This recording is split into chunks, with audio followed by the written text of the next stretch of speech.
বিজেপির বাগমা মণ্ডলের উদ্যোগে গোমতী জেলার কিল্লার গুণপদক জামাতিয়া মেমোরিয়াল হলে এক যোগদান সভার আয়োজন করা হয়। সভায় বক্তব্য রাখতে গিয়ে মুখ্যমন্ত্রী ডাক্তার মানিক সাহা রাজ্যের সার্বিক উন্নয়নের চিত্র তুলে ধরেন। সভায় বিধায়ক রামপদ জামাতিয়া দলের রাজ্য কমিটির সাধারণ সম্পাদক বিপিন দেববর্মা প্রমুখ বক্তব্য রাখেন।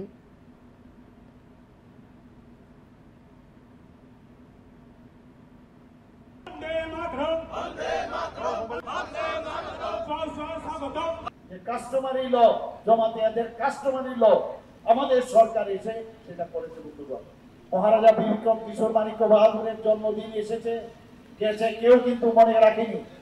19শে আগস্ট আমাদের সরকার আসার পর উনার জন্মদিন, উনাকে সম্মান দেওয়ার জন্য 19শে আগস্ট আমাদের সরকারি ছুটি আমরা ঘোষণা করেছি। বন্ধুগণ, জনজাতিদের যদি উন্নয়ন না হয় তাহলে আমাদের রাজ্যের উন্নয়ন হবে না। জাতি জনজাতি আমাদের সবার উন্নয়ন দরকার, সবকা সাথ সবকা বিকাশ, তবেই আমাদের এই রাজ্যের উন্নয়ন হবে। শুধু মুখে না, কথায় নয়, আমরা কাজের মাধ্যমে আমরা সেটা দেখাচ্ছি।